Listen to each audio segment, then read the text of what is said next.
बात है स्वाभिमान की, बात है आम इंसान की, बात है असहनीय अपमान की, क्योंकि अब बात है अपनों के सम्मान की। हम है सोच विचार मीडिया, सोच आपकी, नजरें हमारी।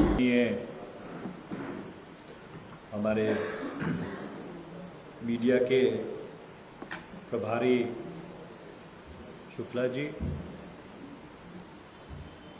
एआईसीसी में हमारी साथी राधिका खेड़ा जी,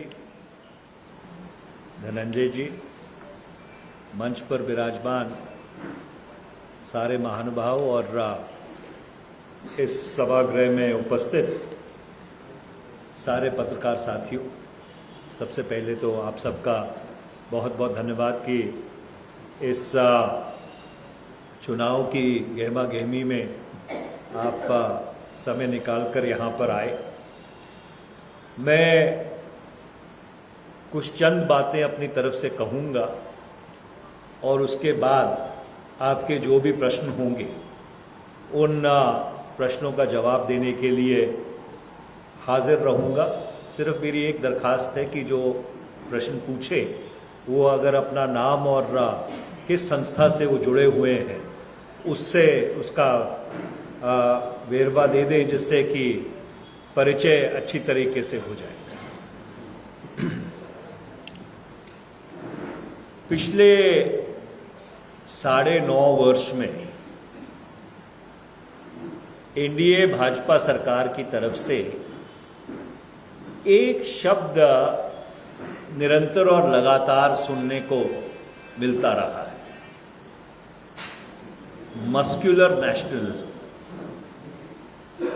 जिसका हिंदी में तर्जुमा होगा डोले वाला राष्ट्रवाद। मैं कोशिश कर रहा था कि कोई शब्द मिल जाए, पर दुर्भाग्यपूर्ण बात यह है कि जब परिस्थितियां जटिल हो जाती हैं तो ये मस्कुलर नेशनलिज्म कहीं पर दिखाई नहीं देता। आज एक छोटे से मुल्क कतर में भारत के 8 सेवानिवृत्त जो नौसेना के उच्च अधिकारी हैं, उनको मौत की सजा सुना दी गई। उनके ऊपर क्या आरोप है, उनके ऊपर कहां पे मुकदमा चला, उस मुकदमे का फैसला कहां है, कुछ अता पता नहीं। और वो 8 सेवानिवृत्त अधिकारी नौसेना के, जिनको भारत ने कई बार सम्मान दिया, वो पिछले अगस्त 2022 से सॉलिटरी कन्फाइनमेंट में थे और उसके बाद उनको मौत की सजा सुना दी। सरकार की तरफ से, भारत सरकार की तरफ से, विदेश मंत्रालय की तरफ से कोई कदम नहीं उठाया गया है उनकी रिहाई के लिए। इसके बावजूद कि निरंतर और लगातार ये बात सरकार के संज्ञान में लाई गई, पर एक छोटा सा मुल्क कतर, उसने ये एनडीए भाजपा सरकार की मस्कुलर नेशनलिज्म की हवा निकाल के रख दी है और उन लोगों की जिंदगी आज जोखिम में है। इसी तरह से अप्रैल 2020 से चीन भारत की सरजमीन में घुसा हुआ। एक उच्च अधिकारी ने, जो लद्दाख की एसएसपी हुआ करती थी, उन्होंने एक पेपर लिखकर यह बात कही कि पूर्वी लद्दाख में 56 ऐसे पेट्रोलिंग पॉइंट हैं जहां पे अप्रैल 2020 से पहले भारत की सेना गश्त लगाया करती थी, और आज उन 56 में से 26 ऐसी जगह है जहां पे भारत की सेना जा नहीं सकती। अब आप ये सोचेंगे कि इसका छत्तीसगढ़ के विधानसभा चुनाव से क्या लेना देना है। मैं किस संदर्भ और किस परिप्रेक्ष्य में ये बात कह रहा हूं, वो संदर्भ और परिप्रेक्ष्य ये है कि विकास का काम तभी हो सकता है अगर प्रदेश में जो सुरक्षा का वातावरण है, वो सुरक्षा का वातावरण एक सामान्य हो और अनुकूल। और इस संदर्भ में मैं आप लोगों को ये याद कराना चाहता हूं कि जब छत्तीसगढ़ राज्य बना था तो जो लेफ्ट विंग एक्सट्रीमिज्म, नक्सलिज्म की, नक्सलवाद की समस्या थी, वो सिर्फ 3 ब्लॉक तक, 4 ब्लॉक तक सीमित थी। और जब भाजपा ने सरकार छोड़ी, 2003 से लेकर 2018 तक उनका शासन रहा, ये समस्या छत्तीसगढ़ के 14 जिलों तक फैल चुकी थी। और जब से कांग्रेस की सरकार बनी, कांग्रेस की सरकार ने, मुख्यमंत्री श्री भूपेश बघेल जी ने बहुत ही एक संजीदा तरीके से, बहुत ही विवेक का इस्तेमाल करते हुए एक ऐसी रणनीति अपनाई जिसमें जो अंग्रेजी में कहते हैं सरकार की हार्ड पावर और सॉफ्ट पावर को का उत्कृष्ट सम्मिश्रण बनाकर इस समस्या के ऊपर उन्होंने काबू पाने की कोशिश की। और उसका नतीजा ये हुआ कि उन वर्षों के मुकाबले पिछले 5 वर्ष में जो नक्सली हिंसा की समस्या है, उसकी वारदातों में 52% से ज्यादा कमी हुई। 314 जो स्कूल बंद हो गए थे नक्सल प्रभावित इलाकों में, वो स्कूल खोले गए। राशन कार्ड बहुत ही एक युद्ध स्तर पे बनाए गए और पीडीएस की दुकानें खोली गई। और उस सब का नतीजा ये हुआ कि आज कुछ 3 जिलों के कुछ इलाके हैं जहां पे नक्सलवादियों का आज भी प्रभाव है। इसके साथ साथ एक राज्य के स्तर पे जो हमारी बहनों के खिलाफ हिंसा होती थी, उसको ऊपर काबू पाने के लिए डेडिकेटेड विमेन पुलिस स्टेशन भी खोले गए। मेरा कहने का तात्पर्य यह है कि कोई भी प्रदेश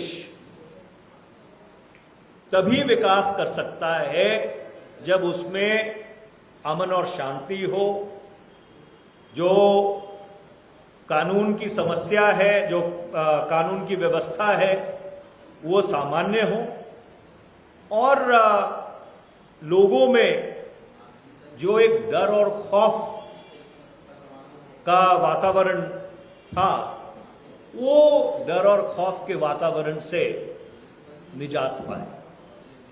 और इसलिए मैं आपके माध्यम से छत्तीसगढ़ के सब मतदाताओं को ये अपील करना चाहता हूं कि उन दिनों को याद कीजिए।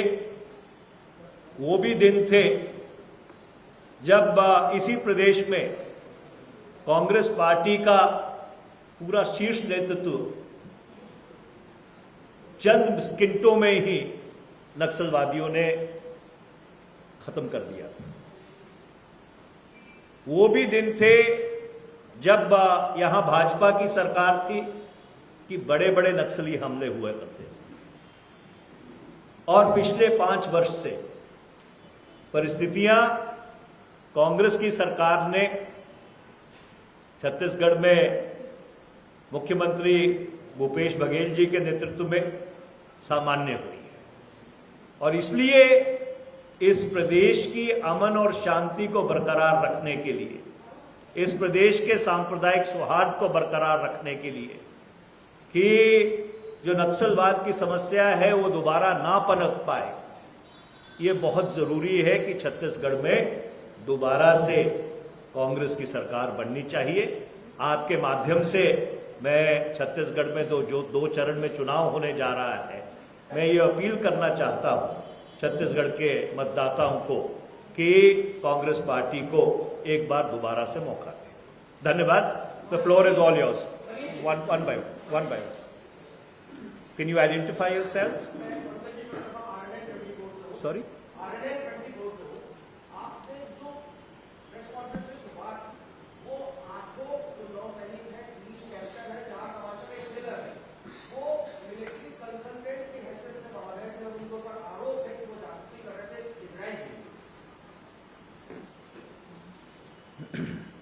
देखिए, क्या आरोप है, क्या फैसला आया है, अभी तक इसके बारे में किसी को जानकारी नहीं। ये सारी अटकलें हैं। मैंने खुद इस मामले को संसद के अंदर और बाहर अगस्त 2022 से उठाया है। उनके परिवारजन भी मेरे संपर्क में थे और उन्हीं के कहने के ऊपर मैंने ये मामला उठाया है। मैं केंद्र सरकार से ये मांग करना चाहता हूँ कि कतर की अदालत ने जो फैसला सुनाया है उस फैसले को सार्वजनिक किया जाना चाहिए।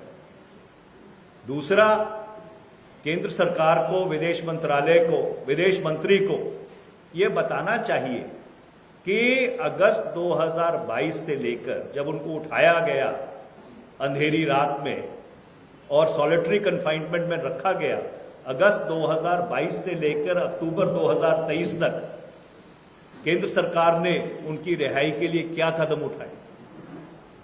और तीसरा, जहां तक मेरी जानकारी है, सब्जेक्ट टू करेक्शन, कि इस मामले में कुल 3 बार सुनवाई हुई। 3 सुनवाई में 8 लोगों को मौत की सजा। ये कैसे विश्व गुरु हैं हम? ये कैसी G20 की अध्यक्षता रही है कि हम अपने जो सेवानिवृत्त और डेकोरेटेड ऑफिसर्स हैं इंडियन नेवी के, उन लोगों को नहीं बचा पा रहे, उनकी सुरक्षा नहीं कर पा रहे।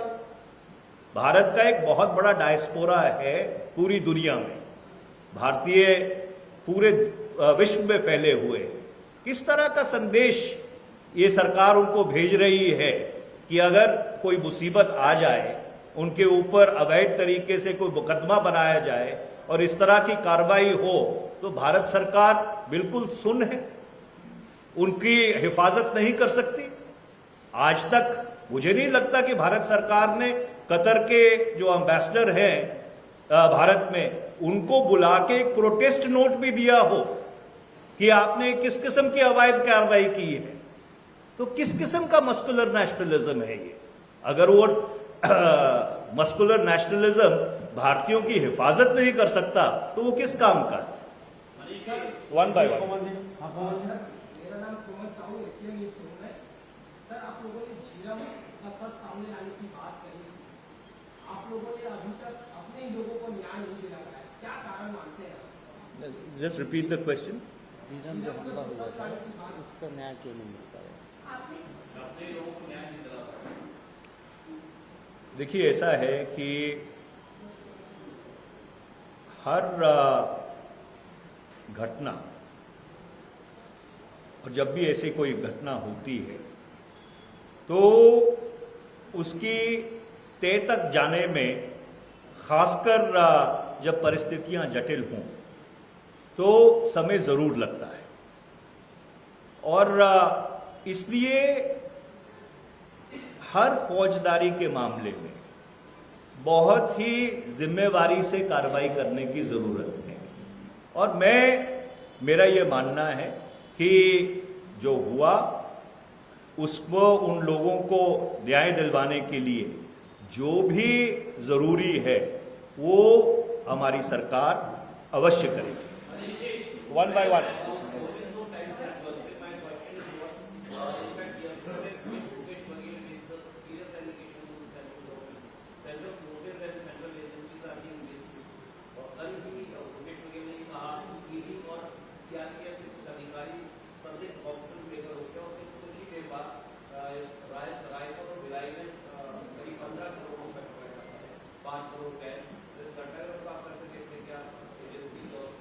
देखिए, ये बात तो जग जाहिर है कि सीबीआई, इन्फोर्समेंट डायरेक्टर और इनकम टैक्स एनडीए भाजपा सरकार के अग्रिम संगठन है, उसके फ्रंटल ऑर्गेनाइजेशन है।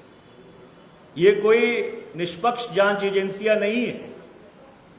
और पिछले 9 वर्ष में जितने मुकदमे विपक्षी नेताओं पे बनाए गए पूरे भारत में, आज तक किस मामले में कन्विक्शन हुई?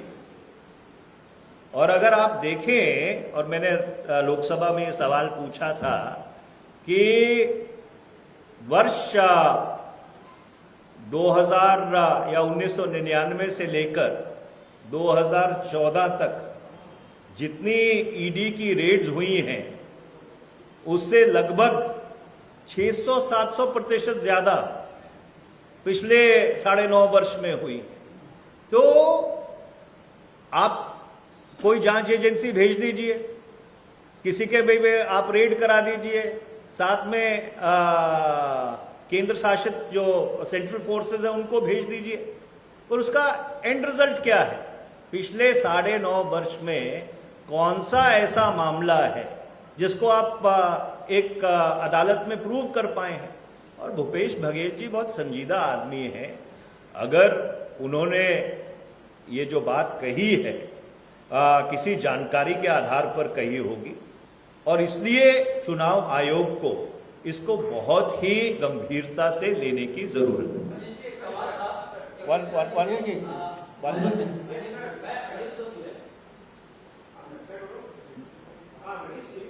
Could you identify yourself, please? Yeah, I'm Dr. Anil Dwivedi from Federal TV and Federal Samachar. And my question is that you have raised the question of Swarna Mandir, and you had demanded to PM they cannot sell the replica of Swarna Mandir.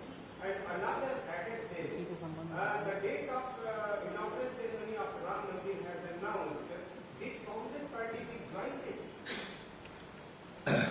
देखिए, आपने 2 अलग अलग सवाल पूछे हैं, मैं उन दोनों का जवाब देता हूँ। जब भी अब मैं छत्तीसगढ़ आया हूँ, अब किसी ने अगर प्यार से, सत्कार से, आदर से मुझे कोई मोमेंटो दिया या मेरे गले में कुछ माला डाली, अभी ज़रूरी नहीं है कि हर चीज़ का मैं इस्तेमाल कर सकूं, पर किसी ने अपनी भावना से, अपने इमोशंस से, बहुत प्यार से, सत्कार से मुझे कोई चीज दी, तो क्या ये मेरा उत्तरदायित्व तो बनता है कि मैं उसको नीलाम कर दूं? कि मैंने स्वर्ण मंदिर की रेप्लिका की नीलामी का मामला इसलिए उठाया था, मैं लोकसभा में श्री आनंदपुर साहब का प्रतिनिधित्व करता हूँ। श्री आनंदपुर साहब वो पवित्र धरती है जहाँ पे 13 अप्रैल 1699 को श्री गुरु गोविंद सिंह जी महाराज ने खालसा पंथ की स्थापना की थी। तो इसलिए स्वर्ण मंदिर, श्री हरमंदिर साहब हमारी भावनाओं से जुड़ा हुआ, और जिसने भी प्रधानमंत्री जी को वो दिया होगा बहुत ही आदर, सत्कार, सम्मान और भावनाओं के साथ दिया होगा। तो प्रधानमंत्री जी को ऐसी चीजों का, और सिर्फ स्वर्ण मंदिर की बात नहीं है, बाकी प्रदेशों से भी लोगों ने जब प्रधानमंत्री जी जाते हैं बहुत सत्कार से चीजें दी होंगी, उसकी इस तरह से नीलामी करना मुझे तो बिल्कुल सही नहीं लगता। जहां तक रही राम मंदिर की बात, देखिए कांग्रेस पार्टी का शुरू से यही स्टैंड रहा है कि जो भी फैसला उच्चतम न्यायालय करेगा हम उस फैसले के साथ हैं। और जब उच्चतम न्यायालय का फैसला आया राम मंदिर के संबंध में तो हमने उस चीज का स्वागत किया है। आपने ये सवाल पूछा है कि क्या हम लोग उसमें शमूलियत करेंगे, क्या हम लोग उसमें जाएंगे। तो अंग्रेजी में ये कहावत है कि there is this question is above my pay grade. ये कांग्रेस पार्टी का जो शीर्ष नेतृत्व है, जब उनको कोई न्योता आएगा तो वो जरूर अपने विवेक से तय करेंगे, जो उचित है वो करेंगे। पर इसके साथ साथ मैं ये कहना चाहूंगा कि चाहे श्री राम हो, चाहे और जितने धर्म हैं और जो लोग उनकी पूजा याचना करते हैं, कांग्रेस पार्टी की पंथ निरपेक्षता उन सबका बराबरी से आदर और सम्मान करती है। Could you identify yourself, please?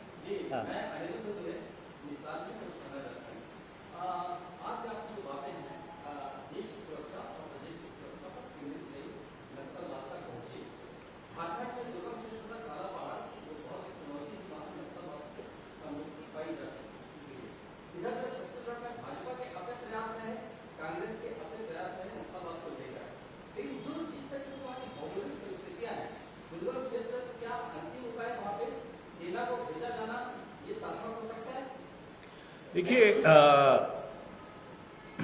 मैंने भारत की जो